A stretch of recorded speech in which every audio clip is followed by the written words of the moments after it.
Great story in the New York Times about a family business. Here is the backstory. Several brothers came to America from Italy. They worked on a farm owned by an aviation inventor, and they learned a lot about manufacturing airplane propellers. They opened a machine shop. They even won a Defense Department contract in World War I. One of the brothers, Candido, decided to invent something new. His 2-year-old son, Ken, had rheumatoid arthritis, and Candido wanted to ease his son's pain. Candido invented a pump. It's become a product that you know well. From fruit pickers to mechanical innovators, the product invented to help his sick son is known for the family's last name, which is Jacuzzi. Ah! Yeah. And here is a picture of Candido and Ken, and now you know the backstory. Look at that. How about it? Isn't that awesome? Yeah. It's my understanding that a bullet can do strange things in a body, and you claim that there had to be more than one shot for Connally and JFK. But I think the Warren Commission said that when you look at the Zapruder frame, they are both reacting simultaneously to one shot. So what is your counter to that? Yeah, the information that we have is just taking and putting back together where John F. Kennedy and Governor Connally were located in that limousine, and then looking at the bullet wounds from the autopsy and the evidence that sits in the National Archives. And we have to slide him to the inside to get those alignments anywhere close to working with a single bullet, which is not accurate for the actual, reconstruction of the scene and putting them exactly where they were at that time in 1963. But doesn't that theory assume that the bullet must travel in a perfectly straight line like a laser? Well, we're just doing straight lines on that. But as far as the the wounds themselves, there's also different trajectories. So if you look at that red line that was showed there in the display, that's also coming from a right to left angle. And so the bullet has to come out of President Kennedy, jump over to the right, and come back from a right to left angle to make something like that work. So as shown right there, we can't get this anywhere close. There could be something that works if you slide Governor Connally to the inside, talking to your point, Larry, about how bullet does funny things in bodies and everything like that. But you have to slide him to the inside to get that exit wound close to the exit wound of President Kennedy, close to the entrance wound of Governor Connally. Okay, so let's say, for the sake of argument, you have evidence of a second bullet. Do you have evidence of a second shooter and a second shooting location? We don't. Yeah, you talk about in that clip relevance, and isn't what an artist is supposed to do is when everybody's going this way, you're going that way? Well, I was in the contrarian band, still am in the contrarian band, and so I'm not afraid of kind of going against people's opinions. That said, I'm ever surprised that people are surprised that someone like me would do something that they don't expect. Yeah. And people say, I don't have that on my bingo card, that you're in professional wrestling, but I've been in professional wrestling now for over a decade, and this is my third company that I've worked for, and to own a company and run a company where at any given moment you might have 80 plus wrestlers in a building. I mean, it's quite a huge responsibility. And of course, we're on the CW app with our television show NWA Power, but now with this TV series coming in, I think it'll help explain to people why we're doing what we're doing. At the end of the day, the show's really about contrasting my crazy rock and roll life against why I want to do this other thing, but I think that's really what life is about, sort of chasing your dreams. Does this expose your private life and Madame Zuzu's tea shop, which you manage, right? Or you're a big part of? I oversee all operations at Madame Zuzu's, and it is a little door into our lives, which is quite private, but we have a fun life, and if this is part of Billy's dream and showing that to the world, I'm just supportive in it. There are no embarrassing secrets in the tea shop that you're worried about getting out. Well, are there? He's like, wait a minute. But here's the thing. Yeah. You have to imagine, we didn't have cameras rolling this day, but I came home one day and I said, listen, so the show's going to happen and we're doing this and this, but by the way, we need to film the wedding too. For the show about my life in wrestling. So that was a bit of a negotiation there.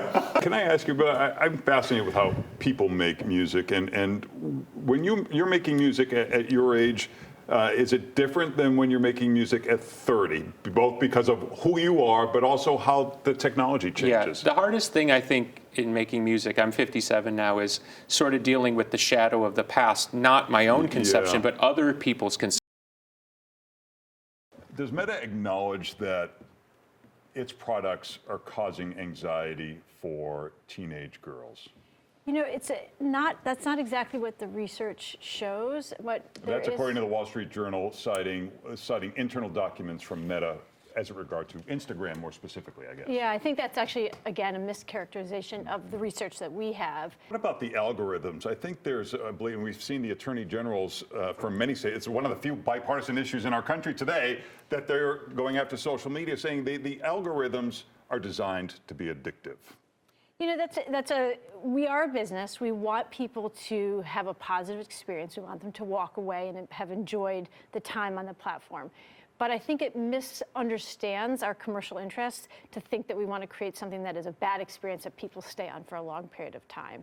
That isn't in our commercial interest over a long period of time. We really want people to feel like they have the ability to control their use of the platform, to enjoy their use of the platform. That's why we have these kinds of nudges. It reminds me of the tobacco industry thing, where they said they said it was not addictive, and it turned out they knew it was addictive. Well, I would not in any way suggest that this is like tobacco. A new documentary on Paramount Plus explores the behind-the-scenes story. Luke Coram is the director and producer of the Milli Vanilli documentary. Good morning. Thank you for joining us. Good morning. Thanks for having me. This must have been some kind of conspiracy. How did they keep this to themselves for so long and that nobody could figure this out? It wouldn't seem like it would be that difficult to do. Yeah, I mean, the truth is, which we reveal in the documentary, is that everybody knew. You know, Rob and Fab took the fall for what has become music's biggest scandal. But when in fact, Clive Davis, who is one of the greatest music executives of all time, he was running the record label. He knew, according to people in our documentary. The producer behind Milli Vanilli is the one who created the con. And not only that, he had done it before with another band in Europe. So what we know of Milli Vanilli is only scratching the surface. So correct me if I'm wrong, but were they sort of revealed on an MTV Live performance when like the record skipped or something? Why would MTV play along with this? Or did somebody there know and exposed it? It's the way we like to remember Milli Vanilli is that the tape skipped on stage and their vocals looped and then they were found out, when in fact, that's not what happened. They went on to win 3 American Music Awards, sell millions of records, and a Grammy after that tape skip. What happened was they were making so much money. Their debut album had more #1 hits than Taylor Swift and Justin Bieber combined. Like, these people were making hand over fist for the labels. And so there was no one who wanted to stop that train.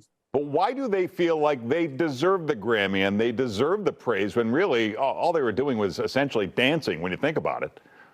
Yeah, I mean, the thing is, today, you'd have to watch the documentary to hear Fab's take on whether they deserve it. But at the time, they didn't want the Grammy. And the reason was because they knew when they accepted that Grammy Award that all eyes would be on them and that the microscope would tighten. And so it's actually what drew me to this story is not to retell. It's to tell the human story behind it, because we don't know much about Rob and Fab, where they came from, or the real singers and why they decided to do it. And the truth is, a lot of people were deceived, and yet only Rob and Fab took the downfall, and it ultimately cost Rob his life. Yeah. What is Fab doing these days? Fab actually has rebuilt his life as a singer, and that's how I got into making this film. Is I watched a video of him, and he has this incredible voice, and I thought, why in the world would you ever agree to lip sync? You know, I think most of us know Rob and Fab as these two talentless guys that pulled one over on everybody, when the truth is far from that. And what about the actual singers, Brad Howell, John Davis? If essentially those hits are theirs, why couldn't they make others? Well, what happened is Frank Farian, who created Milli Vanilli, is a genius. I mean, he's a musical genius, and he paid everybody as a session singer to sing on a track. Now, keep in mind, he had these people come in at midnight to record the tracks and kept everybody separate. So no one had any idea what was going on. And that's Brad right there, the actual voice and singer. And this other guy, Charles Shaw, was the rapper. And no one could predict that it became such a huge hit. And when it did, that's when everybody was like, wait a minute, where's my piece of the pie? Where's my money? And Frank was like, no, I already paid you. You sang on it. That's it. So it all sounds like they had poor representation or no representation, that they were exploited. And what about the record executives and all these other people? Was there any fallout from them, for them? That's the thing, that, this is really about exploitation of artists. I mean, and you get to see it in black and white. And that's one of the reasons we faced so much opposition in trying to make this film. We interviewed 3 Arista executives who worked for Clive Davis, and one of which tells us point blank that they knew 6 months before the Grammys that the guys weren't singing. But they made estimated around $400 million was made off of this album. And yet they came away unscathed. So Clive Davis, the producer, their labels, everybody came out of this scot-free, but filthy rich, and Rob and Fab were the only ones left holding basically all the hate from the public, and they received only a tiny % of that money. And was there a surprise by anyone involved that, hey, the public's angry? Oh, it was incredible. I mean, when you watch the film today, especially younger generations, are like, why in the world are people smashing their records? Also, I mean, the media went only after Rob and Fab, which I find kind of boggling. I'm like, wait a minute, like, how can you think these 2 guys who barely speak English created Milli Vanilli? That's impossible, And so it's so ludicrous. And I think when they won the Grammy, that really cemented, for some people who already hated them because they became so popular, I think they're like, this has gone too far. And for those who have not followed this story, or for a younger generation out there, what did all this have to do, if anything, to Rob's death? Ultimately, Rob fell into heavy drug addiction throughout Milli Vanilli, because if you think about it, they were constantly lying, not only to the public, but to their family. They were constantly lying.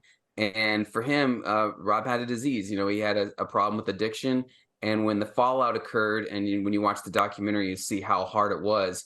Ultimately, that led to his downfall and the loss of his own life.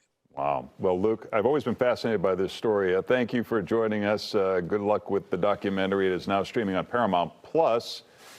Luke Coram, thank you.